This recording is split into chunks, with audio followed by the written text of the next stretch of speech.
Hello বন্ধুরা, কেমন আছো তোমরা সবাই? আশা করি অনেক অনেক ভালোই আছো। আর তোমাদের ভালোবাসায় আমিও অনেক ভালো আছি, কারণ তোমরা আমাকে যে পরিমাণে ভালোবাসা দিয়েছো এবং সাপোর্ট দিয়েছো তা আমি কোনোদিন ভুলতে পারবো না। তাই তোমাদেরকে মজা দেওয়ার জন্য আবারও একটি নতুন গল্প নিয়ে হাজির হলাম। গল্পটি শোনার মতো, আশা করি তোমাদের দাঁড়িয়ে যাবে এবং তোমরা হাতের কাজ করতে সবাই হেডফোন নিয়ে বসে যাও। যদি আমার গল্প শুনে মজা পাও তাহলে অবশ্যই আমার চ্যানেলটি সাবস্ক্রাইব করবে। তো চলো বন্ধুরা, আমরা কথা না বাড়িয়ে আসল গল্পে চলে যাই। যখন আমার স্বামী এই পৃথিবী ছেড়ে চলে গেল তখন আমার 8টা সন্তান ছিল। তাদের মানুষ করতে গিয়ে আমাকে অনেক পরিশ্রম করতে হয়, কিন্তু তাও আমি তাদের মন ভরাতে পারতাম না। আর আমি যদিও এখন অনেক রোমান্টিক একটা মেয়ে, গ্রামের বড় মোডল সাহেব বলতেন, তোমার সন্তানদের আমি দেখাশোনা ও খাবার দেব, মানুষ করব, কিন্তু রোজ রাতে তোমাকে আমার কাছে আসতে হবে। আমি কিছুদিন মোডল সাহেবের কথা শুনেছিলাম, আর আমি যখন তার বাড়িতে গেলাম তখন একটা এমন রহস্য খুলল যে আমার পায়ের তলা থেকে যেন মাটি সরে গেল। আমার স্বামীর তেমন বেশি কোনো শখ ছিল না, মাত্র 2টা শখ ছিল। এক, সন্তানদের জন্ম দেওয়া, আর দ্বিতীয়ত হলো ভালো ভালো খাবার খাওয়া। বিয়ের পর কয়েক বছরের মধ্যেই আমাদের 6টা সন্তান জন্ম নিয়ে নিল। 2বারে 3টা, আর পরের বার 3টা সন্তানের যে গমা হয়ে গেলাম। আমার বয়স কম ছিল যখন আমার বিয়ে হয়েছিল। আমার স্বামী ঘরে কখনো কোনো জিনিসের অভাব হতে দেয়নি। ব্যাপারটায় আমি একটু অবাক হতাম যে এত টাকা পয়সা কোথা থেকে আসে। অন্যের জমিতে কাজ করত সে, আমাদের নিজেদের জমিও ছিল না। আল্লাহ আমাদের আরও 2টি সন্তান দিয়ে দিয়েছিল। যখন 8 নম্বর সন্তান আমার শরীরের মধ্যেই ছিল তখনই আমার স্বামী এই পৃথিবী থেকে চলে গেল। তার মৃত্যু কখন হয়েছিল কেউ জানত না, শুধুমাত্র তাকে মৃত্যু অবস্থায় পাওয়া যায়, কিন্তু তাকে কেউ প্রাণে শেষ করে দেয়নি। পুলিশের আন্দাজ ছিল যে মনে হয় তার হার্ট অ্যাটাক হয়েছিল। আমরা গ্রামেই থাকতাম, আর গ্রামে কারোরই এই সম্পর্কে খুব বেশি জ্ঞান ছিল না। আমার স্বামী এই দুনিয়া থেকে চলে গেল, আমি অনেক উদাস ছিলাম, কিন্তু 8টা সন্তানের সাথে আমার টিকে থাকা অনেক মুশকিল হয়ে গিয়েছিল। কেননা আমার সাথে থাকার মতো কেউ ছিল না। আমার অনেক খারাপ অবস্থা দেখে নিয়েছিলাম। সন্তানদের জন্য খাবার মতো কিছু ছিল না। আমি রাস্তায় রাস্তায় ঘুরছিলাম। মোডল সাহেব বলল যে আমি তোমার সন্তানদের দায়িত্ব নিতে চাই, কিন্তু রোজ রাতে তোমাকে আমার ঘরে আসতে হবে। এটা আমার পক্ষে সম্ভব ছিল না, কিন্তু নিজের সন্তানদের শেষ হয়ে যেতে দেখতে পারতাম না আমি। সন্তানদের জন্য রাজি হয়ে গেলাম আমি। কিন্তু যখন আমি মোডলের বাড়িতে গেলাম, সেখানে যখন একটা রহস্য থেকে পর্দা উঠল, তখন আমি অবাক হয়ে গেলাম। কেননা এই কথাটা অনেক অদ্ভুত ছিল। আমার নাম রেশমা। আমার বয়স অনেক কম ছিল যখন আমার বিয়ে মুখলেস নামক এক মানুষের সাথে হয়, আর আমি শহর থেকে গ্রামে চলে আসি। আমি অল্প বিস্তর পড়াশোনা শিখেছিলাম, কিন্তু গ্রামে আসার পর আমার সমস্ত বুদ্ধি ঘরের কাজকর্মে আর সন্তান সামলানো পার হয়ে যায়। বিয়ের প্রথম বছরেই 2টি সন্তান হলো, আর তারপর সন্তানদের লাইন লেগে গেল। আমি প্রত্যেক বছর সন্তান জন্ম দিতাম, আর এরকমভাবে 9 থেকে 10 বছরে আমি 8টা সন্তানের মা হয়ে গেলাম। আমার স্বামী অদ্ভুত ধরনের মানুষ ছিল। সে একটা ছোট্ট চাকরি করত, কিন্তু ঘরে অনেক বেশি টাকা পয়সা নিয়ে আসত। ঘরে না কোনো শাশুড়ি ছিল, না ছিল কোনো ননদ, আর না ছিল অন্য কেউ। ঘর ছিল আমার স্বামীর, কিন্তু আমি একা এতগুলো সন্তানদের মানুষ করতে গিয়ে ক্লান্ত হয়ে যেতাম। আর আমি অনেক চিন্তায় থাকতাম, কখনো কখনো অনেক খারাপভাবে কান্নাকাটি করতে থাকতাম। আর নিজের স্বামীকে বলতাম যে আমি এত সব পারি না করতে। কিন্তু আমার স্বামী একটা অদ্ভুত ধরনের শরবত বানাত, যে শরবতে সে বাদাম, পেস্তা আর কোনো এমন ঠান্ডা জিনিস মেশাত যে সেটা খেতেই সাথে সাথে আমি শান্তি পেয়ে যেতাম। এমনকি আমি সব দিন ক্লান্ত হয়ে থাকলেও রাতে শান্তিতে ঘুমাতে পারতাম। না হলে আমার পায়ে এত ব্যথা হতো যে আমি ঘুমাতেই পারতাম না, কেননা আমি সব দিন সন্তানদের নিয়ে কাজ করতাম। সন্তানদের জন্মের বেশি সময় দেয়নি আমি। ওরা ছোট ছিল বলে আমাকে নানাভাবে বিরক্ত করত। এজন্য আমার স্বামী রাতে আমার জন্য শরবত অবশ্যই বানাত। আর যখন আমি শরবত খেয়ে নিতাম, সকালবেলায় উঠে আমার মনেই থাকত না যে আমি কখন ঘুমিয়েছি, কখন উঠেছি। আর যদি রাতে কোনো সন্তান যদি জেগে যেত, আমার স্বামী তার খেয়াল রাখত। সে বলতো, এদের সবাইকে দিনে তুমি সামলাও, রাতে আমি সামলে নেব, তুমি শান্তিতে ঘুমাও। আমার স্বামীর অদ্ভুত অদ্ভুত ব্যাপার ঘটত। সে ঘরে অনেক কম থাকত, আর যখনই ঘরে আসত রাতে আমাকে বেহুশ করে দিত। সে বলতো যে আমি জ্ঞান থাকা অবস্থায় তোমার কাছে আসতে পারবো না, এটা আমার ব্যাপার, আর তোমাকে এই ব্যাপারটা বুঝতে হবে। আমি তার সব কথা মেনে নিতাম, কারণ সে আমার অনেক খেয়াল রাখত, তাই তার খুশিতেই আমার শান্তি ছিল। আমার জীবনে আমার রাতগুলো ভালোই পার হতো, আর আমি অনেক শান্তিতে ঘুমিয়ে থাকতাম। আল্লাহ আমাকে অষ্টম সন্তান ও দিল, কিন্তু আমার স্বামীকে দেখে এমন মনে হতো দেখে না যে সে অষ্টম সন্তানের বাবা। যখন কিনা সুন্দর তো আমিও ছিলাম, আর দেখতে খারাপ মনে হতো না, কিন্তু জানতাম আমি ভিতর থেকে অনেক দুর্বল হয়ে যাচ্ছিলাম। সন্তান জন্ম দেওয়া কোনো সহজ কাজ তো নয়। আমার স্বামী ঘরে অনেক ভালো ভালো জিনিস নিয়ে আসত। সে আমাকে ভালোভাবে খাওয়াতো, সারা রাত সন্তানদের সামনে আমার ঘুমটা পুরো করে দিত। কিন্তু তার মাইনে খুব একটা ভালো ছিল না। ওর কাছে তো নিজের জমিও ছিল না, অন্যের জমির দেখাশোনা করত সে। তাহলে এত টাকা পয়সা না জানি কোথা থেকে আনত। যা চাইতাম তাই এনে দিত। সাথে সাথে সন্তানদের জন্য অনেক ভালো বাবা ছিল সে।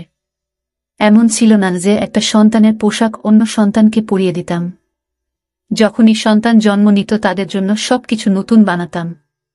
গ্রামের লোকেরা আমাকে বলতো তোমার স্বামী তোমাকে অনেক ভালো অবস্থায় রেখেছে। আমি প্রথমে বিয়েটা করতে চাইনি, কিন্তু এখন আমি সত্যিই বুঝতে পারি যে আমি সৌভাগ্যবতী। কিন্তু আমার খুশিতে আগুন দেওয়া হলো যখন একদিন আমি খবর পেলাম আমার স্বামীকে অজ্ঞান অবস্থায় পাওয়া গেছে। তাকে নিয়ে যাওয়া হয়েছে হাসপাতাল। কিন্তু তারপর দ্বিতীয় খবরটা আমার প্রাণ বের করে দিয়েছিল। যখন ডাক্তারের কাছে তাকে নিয়ে যাওয়া হচ্ছিল তখন সে রাস্তার মধ্যেই নিজের শেষ নিঃশ্বাস ত্যাগ করল। সেই সময় আমার শরীরে আমার নবম সন্তান ছিল। আমি অনেক কেঁদেছিলাম, অনেক ছটপট করেছিলাম। আমার স্বামীকে ছাড়া সন্তানদের কি করে সামলাবো, এই চিন্তাটাই সবার আগে মাথার মধ্যে আসলো। আমার স্বামী ঘরে কিছু পয়সা রেখে দিয়েছিল, যেটা তার কবরে খরচা হয়ে গেল। কিছু দূরের আত্মীয় স্বজন ছিল, কিন্তু কেউ আমাদের নিজেদের ঘরে নিয়ে যেতে রাজি ছিল না, আর না কেউ আমাদের সাহায্য দিতে চেয়েছিল। যদি সমস্ত আত্মীয় স্বজন মাসের কিছু কিছু পয়সাও দিত, তাতে আমাদের কোনোভাবে সংসার চলে যেত। কিন্তু কেউ এই ব্যাপারটা এগিয়ে আসেনি। সবাই এটাই বলছিল যে 8টা সন্তানের খরচা কে তুলবে? এদের সবাইকে কেউ মানুষ করতে পারবে না, আর 8টা সন্তানের মাকে বিয়েই বা কে করবে? কেননা আমাদের এখানে যখন কোনো মহিলা এইভাবে বিধবা হতো যে তাদেরকে এটাই উপদেশ দেওয়া হতো যে তুমি দ্বিতীয় বিয়ে করে নাও যাতে তোমার সন্তানদের মানুষ করার মতো কাউকে পেয়ে যাও।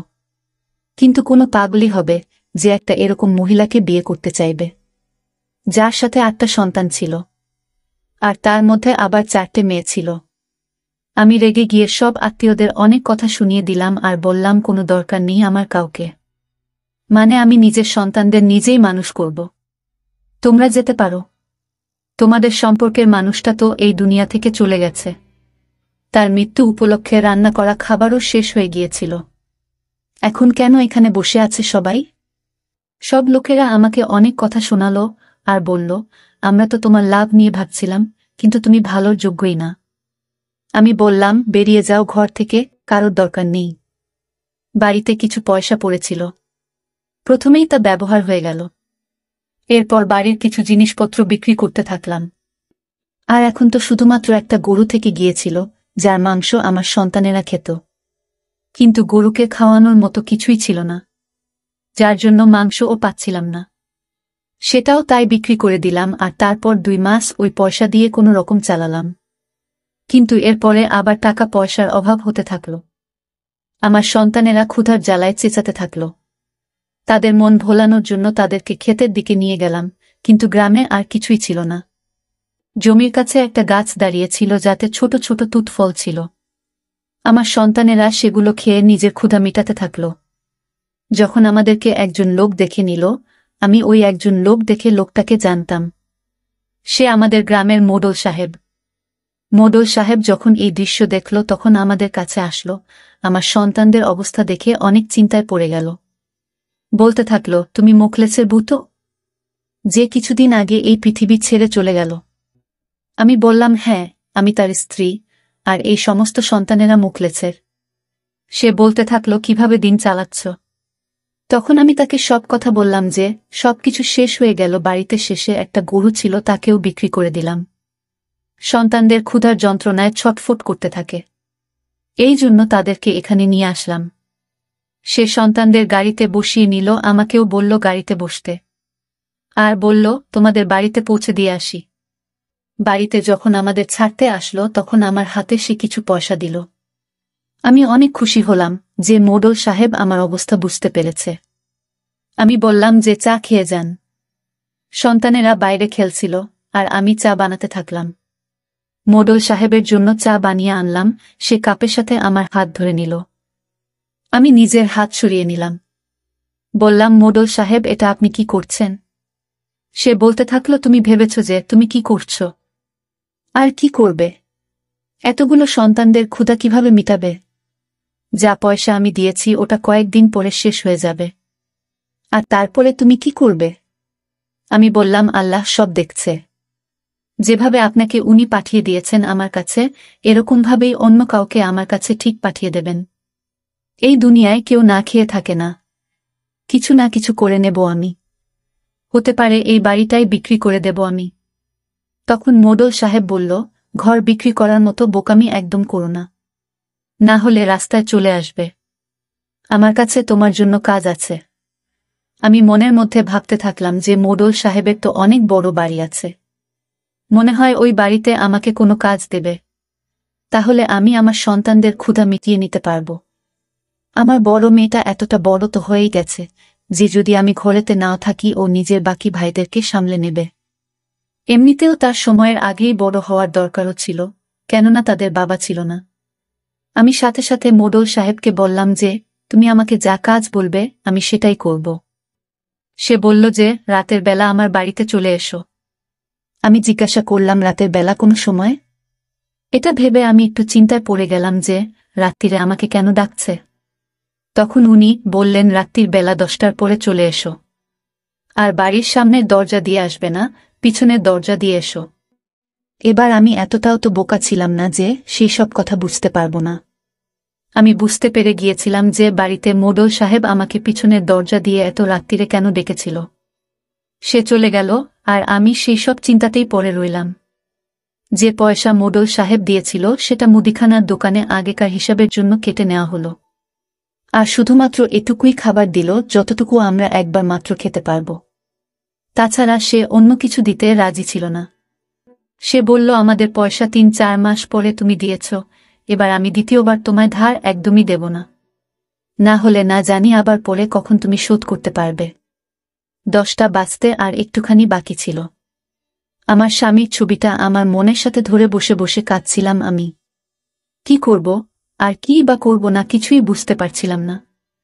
আমার স্বামী সব সময় আমাকে ভালোভাবে খাইয়ে এসেছে, ভালোভাবে ভালো ভালো পোশাক পরিয়েছে, কখনো কোনোভাবেই খারাপ জীবন আমাদেরকে সে দেয়নি। আমার সে অনেক খেয়াল রাখত। কিন্তু এখন আমি কি করব? কালকের জন্য ঘরে খাবারের কোনো ব্যবস্থা নেই। আমি পড়াশোনা জানতাম, কিন্তু এতটুকু পড়াশোনা কোনো কাজে দিবে? আর এতগুলো সন্তানদের ছেড়ে যদি আমি চাকরি করতে যেতাম তাহলে আমি কি চাকরি করতে পারতাম? কারোর বাড়িতে কাজ করে নিতাম। কিন্তু এখানে তো সবাই গরিব, শুধুমাত্র মোডল সাহেব ছাড়া। মোডল সাহেব আমাকে বাড়ির কাজ দিতে পারে, কিন্তু সে আমাকে বাড়ির কাজ দিচ্ছে না, দিতে চায় না, এই ভেবে হৃদয়ে পাথর রেখে দিলাম। সন্তানদের ঘুম পাড়িয়ে দিলাম আর বড় মেয়েকে বললাম সবার খেয়াল রাখতে। আমি আসছি। ঘর থেকে কালো চাদর আমার শরীরে দিয়ে বেরোলাম আর মোডলের বাড়ির পেছনে দরজা দিয়ে ঢুকলাম, যে সেখানে যেন কেউ চোর ভেবে ধরে না নেয়। কিন্তু 10 মিনিট হয়ে গেল, ওখানে কেউ আসলো না। তারপর আমি বললাম, আমি এইসব করতে চাই না। আমি আমার মৃত্যু স্বামীকে কোনোভাবে ঠকানোর কাজ করতে চাই না। এই জন্য সেখান থেকে আমি যেতে থাকলাম, কেউ আমাকে ধরে থামিয়ে দিল। আমি দেখলাম মোডল সাহেব ছিল। আমি তার হাত থেকে নিজের হাত ছাড়িয়ে নিলাম আর বললাম, আমি ছাড়িয়ে নিলাম আর চলে যাচ্ছি। সে বলল, যদি চলে যাও তাহলে পস্তাবে, নিজের সন্তানদের কথা ভাবো। আমি বললাম, আপনি আমাকে আমার সন্তানদের কথা বলে আমাকে দিয়ে ভুল কাজ করাতে চাইছেন? তখন সে বলল, সব কাজ ভুল হয় না, আর এর সিদ্ধান্ত কাজ নিজেই করে দেয়। আমি বললাম, আপনার স্ত্রী নেই, আপনার সন্তান নেই, আপনি নিজেই ভাবুন না। আমি যদি আপনার জায়গায় হতাম আর আপনি যদি আমার জায়গায় হতেন, তখন আপনার উপর দিয়ে কি বয়ে যেত? তখন সে বলল, আমার বউ আছে, কিন্তু আমার সন্তান নেই। আর সত্যি বলতে কি, আমি তোমার জায়গাতেই আছি। আমি মোডল সাহেবের কথা কিছু বুঝতে পারলাম না। তার চোখে আমি লোভ দেখতে পাইনি। মোডল সাহেব বলল, তোমার স্বামী অনেক ভালো মানুষ ছিল, অনেক ভালো মানুষ। আল্লাহ তাকে জান্নাতে জায়গা দিয়েছে। আমি বললাম, কেন ভালো মানুষের বউয়ের সম্মান খারাপ করতে চাও? তখন সে মাথা নামিয়ে নিল। সে বলল, রাতে তোমাকে আমার কাছে আসতে হবে, আর তারপর ৫-৭ দিন পার হয়ে যাওয়ার পরে তোমাকে আমি এমন কিছু বলবো যেটা শুনে তুমি অবাক হয়ে যাবে। আমি কোনোভাবে এই কথার বিষ যেন পান করে নিলাম, কেননা নিজের সন্তানদের আমি ক্ষুধার্ত দেখতে পারব না। চৌধুরী সাহেব আমার বাড়িতে রেশন দিয়ে গেল, আর ঘরে যা যা জিনিস কম ছিল সেটাও নিয়ে আসলো। সন্তানদের জন্য নতুন পোশাক এনে দিল। সে আমার সন্তানদের অনেক ভালোবাসল। তার এইসব করার কোনো দরকার তো ছিল না। তারপরে আমি খবর শুনলাম, তা হচ্ছে মোডল সাহেবের বউ তাকে ছেড়ে চলে গেছে। আমি ভাবলাম যে মনে হয় আমার ব্যাপারে সে জানতে পেরে গেছে। কিন্তু এই কথাটা তো গ্রামে ২-৩ মাস ধরে রটে গেছে যে মোডল সাহেবের বউ তার থেকে থেকে চলে গেছে। কেননা এই বিষয়টা কিছুতেই বোঝা যাচ্ছিল না, আর এর কোনো সমাধানও বেরোচ্ছিল না। আর তাদের দুইজনের কোনো সন্তানও ছিল না। এই জন্য তারা আলাদা হয়ে যাওয়াটাই ঠিক মনে করেছিল। মোডল সাহেব ছেড়ে দিচ্ছে। আমি ৭ দিন ধরে মোডল সাহেবের জন্য রোজ রাতে তার বাড়িতে যেতাম, কিন্তু সে আমাকে ৫-৬ দিন ধরে ডাকেনি। আর আমি নিজেও ধন্যবাদ জানিয়েছিলাম, কারণ এরকম জীবন আমি বাঁচতে চাইনি। আমি অনেক মজবুত ছিলাম। কিন্তু তারপরে সে আবার এক রাতে আমাকে ডাকল, আর এইবারে সে আমাকে বাড়ির অতিথি রুমে নিয়ে যাবার পরিবর্তে সোজা প্রাসাদের ভিতরে নিয়ে গেল। আমি এটা ভেবে অবাক হয়ে গেলাম যে সে কি কোনো বিষয়ে কাউকেই ভয় করে না? যে যদি বাড়ির কোনো কাজের মেয়ে দেখে বা তার বউ যদি দেখে প্রশ্ন করে? কিন্তু আমার মনে হতো যে বাড়িতে কেউ নেই। আমাকে সে ঘরে নিয়ে আসলো, যেটা অনেক সুন্দর ঘর ছিল। এমন মনে হচ্ছিল যেন এখানে সব জিনিস নতুন। তারপরে সে আমাকে আরও একটা ঘর দেখালো, যেটা সন্তানদের জন্য সাজানো ছিল। কিন্তু সে আমাকে নিজের বাড়ি কেন দেখাচ্ছিল? আমি কিছু বুঝতে পারছিলাম না। তারপর সে আবার আমাকে ওই ঘরে নিয়ে আসলো। আমাকে নিজের সামনে বসালো, আর আমার হাত ধরল। সে এমনভাবে আমার হাত ধরল যেন সে আমাকে অনেক ভালোবাসে। কিন্তু সে আমাকে কি করে ভালোবাসতে পারে যে আমাকে নিজের প্রয়োজনের জন্য ব্যবহার করছে বা আমার অসুবিধার সুযোগ নিচ্ছে? কিন্তু সে আমাকে এমন একটা কথা বলল যেটা শুনে আমি অবাক হয়ে গেলাম। বন্ধুরা, ভিডিওর মাঝখানে কটা কথা বলতে চাই। আমি তোমাদের সর্বদা হাসি খুশি রাখার জন্য অনেক কষ্ট করে ভিডিও বানাই। তাই তোমাদের কাছে অনুরোধ থাকবে, অবশ্যই ভিডিওটি দেখে একটি লাইক করবেন এবং চ্যানেলটি সাবস্ক্রাইব করে পাশে থাকবেন। তো সে বলল, আমি আমার বউকে ছেড়ে দিয়েছি। তোমার স্বামী মুখলেছ, কখনো তোমার স্বামী ছিলই না। আমি তোমার, আর আমি বাধ্য ছিলাম যে আমাকে ওই লোকটার সাথে তোমাকে রাখতে হয়েছিল। তোমার মনে পড়ছে যে তোমার স্বামী প্রত্যেকটা রাতে তোমাকে শরবত খাইয়ে দিত যাতে তুমি অনেক শান্তি করে ঘুমাতে পারো। আর এইভাবেই আমি তোমার কাছে যেতাম। এই যতগুলো সন্তান তুমি দেখছো, এই সব সন্তান আমার। কেননা আমার বউ আমাকে কোনোদিন সন্তান দিতে পারত না। কিন্তু আমার বউ যদি জানতে পারত যে আমার আরও একটা বউ আছে আর তার সন্তান আছে, তাহলে তোমাকে প্রাণে শেষ করে দিত। তার বংশের লোকেরাও অনেক সাংঘাতিক। এই জন্য আমাকে এই সব নাটক করতে হয়েছে। তোমার স্বামী আমি, আর এই সব সন্তান আমার। আর মোখলেছ নিজে শেষ হয়ে গেছে, কেননা সে এরকম জীবনের সাথে থাকতে থাকতে বিরক্ত হয়ে গিয়েছিল। তার কথা হলো, সে কাউকে ধোঁকা দিতে পারবে না। ওই সন্তানগুলো ওকে বাবা বলতো। সে ভীষণ চিন্তা করত, এই জন্য সে শেষ হয়ে গেছে নিজে থেকে। যাতে সে রাস্তা থেকে সরে যায়, সে আমার বিশ্বস্ত কাজের লোক ছিল। আমি তার উপকার কোনোদিন ভুলব না। সে তোমাকে নিজের ঘরে রেখেছিল, আর আমার মান সম্মানে কোনোরকম ক্ষতি হতে দেয়নি। আমি এটা শুনে অবাক হয়ে গেলাম, কেননা আমার স্বামী ঠিক এগুলোই করত আমার সাথে। সবসময় রাতে আমার স্বামী আমাকে ঘুম পাড়িয়ে দিত। আমি বললাম যে যদি এমনটাই হয়ে থাকে, আমার থেকে এই সমস্ত লুকিয়েছিলে কেন? আর আমাকে কেন রাতে ডাকত? তখন মোডল সাহেব বলল, আমার বউকে যতক্ষণ এই বাড়ি থেকে বের না করে দিই আমি এখানে আসতে পারতাম না। আর তোমার স্বামী নিজ থেকে শেষ হয়ে যায় করে, এই জন্য আমাকে আরও 7 থেকে 10 দিন ছাড়াছাড়ি হওয়া পর্যন্ত সময় পার করতে হতো, যাতে কেউ সন্দেহ না করে যে তুমি আমার বউ। এই বাড়ি আর এই সব কিছু তোমার আর আমার সন্তানদের। আজ থেকে তুমি এখানেই থাকবে। এই ঘর তোমার, আর দ্বিতীয় ঘর আমি আমার সন্তানদের জন্য সাজিয়েছি। সন্তানদের সামলাতে আয়া রেখেছি। সমস্ত ব্যবস্থা হয়ে যাবে। তোমার জীবনে আরাম আর শান্তি হবে। আমি বললাম যে আমার এখনো কিছু মাথায় ঢুকছে না। আমি তোমাকে কিভাবে গ্রহণ করব? আমি তোমাকে তো আপন ভাবিনি। তখন সে বলল, হ্যাঁ জানি, এতে আমিই দোষী। তোমার কত সময় হবে, তুমি নিতে পারো, কিন্তু আমি তোমাকে অনেক বেশি ভালোবাসি, কেননা তুমি আমার সন্তানদের মা। এইসব কথা শুনে আমার পায়ের তলা থেকে মাটি সরে যাচ্ছিল যেন, আর আমার মাথা ঘুরে যাচ্ছিল। আমি অজ্ঞান হয়ে গেলাম। যখন জ্ঞান ফিরল, আমি ওই ঘরেই ছিলাম। আর মোড়ল সাহেবকে বললাম, আমি এমন করতে পারব না, কেননা আমি আমার স্বামীকে সবকিছু মেনেছি। সেই আমার জন্য সবকিছু ছিল। সেই আমার খেয়াল রেখেছে। আমার সন্তানেরা ওকেই নিজের বাবা বলতো। তুমি আমার জীবনকে নষ্ট করে দিয়েছ। তোমাকে এইসব কে বলেছিল করতে? যদি তোমার মধ্যে এতটা হিম্মত না থাকে যে তুমি তোমার বউকে এটা বলতে না পারো যে তোমার দ্বিতীয় বউ আছে, আর তার থেকে তুমি 8টা সন্তানকে জন্ম দিয়েছ, তবে তুমি একটা ভীতু। আমি তোমার উপর কেন বিশ্বাস করব? তুমি একটা মহিলার কাছে ভয় পেয়ে আমার জীবন নষ্ট করে দিয়েছ। আমি বাধ্য ছিলাম, কেননা ওই মহিলা তোমাকেও শেষ করে দিতে পারত। মোড়ল সাহেব বলল, এই জন্য সেই ভয়েতেই আমি ছিলাম, কেননা তার হাতে যদি আমার দুর্বলতা পৌঁছে যেত তখন সে দয়া করত না। কিন্তু সে এখন আমার জীবন থেকে চলে গেছে। আমি বললাম, এখন যদি সে জানতে পারে, সে কি আমার সন্তানদের ক্ষতি করবে না? তখন তুমি কি করবে? তখন মোড়ল সাহেব বলল, এরকমটা হবে না। তুমি এখানে পাহারায় থাকবে, আমার দায়িত্বে থাকবে। আমি তোমাকে অনেক ভালোবাসি, আমার কথা বোঝার চেষ্টা করো। আমি কিছু বুঝাতে পারছি না।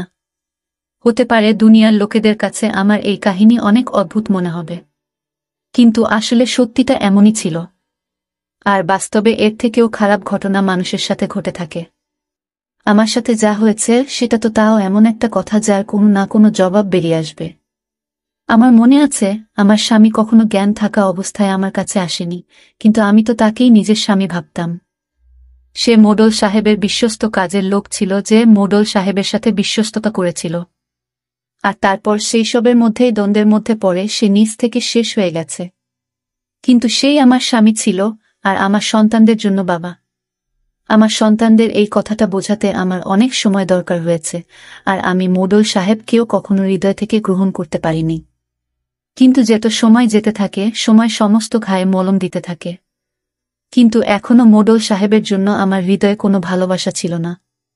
সে শুধুই আমার সন্তানদের বাবা এবং আমার স্বামী, যে সব চাহিদা পূরণ করত। হাসরের বিচারের দিন আমি অবশ্যই মোখলেসকে কলার ধরব। আমি বলবো কেন সে আমার সাথে এইসব করল। মোড়ল সাহেব যদি তাকে আমার সাথে এইসব করতে বাধ্য করে, তারপরেও সে কেন এমন করেছিল? সে বারণ ও তো করতে পারত। সে আমার জীবন শেষ করে রেখে দিল।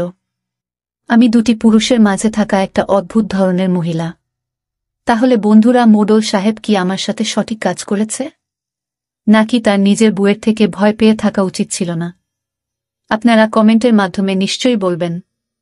বন্ধুরা, আজকের ভিডিওটা এখানেই শেষ করলাম। অনেক কষ্ট করে ভিডিওটি আপনাদের জন্য বানিয়েছি। যদি ভিডিওটি আপনাদের ভালো লেগে থাকে তাহলে একটা লাইক করবেন এবং চ্যানেলটি অবশ্যই সাবস্ক্রাইব করবেন। এই আশা ব্যক্ত রেখে আপনাদের কাছ থেকে বিদায় নিচ্ছি আমি। দেখা হবে আগামীকালের নতুন কোনো ভিডিওতে। সে পর্যন্ত সবাই ভালো থাকুন, সুস্থ থাকুন। ধন্যবাদ।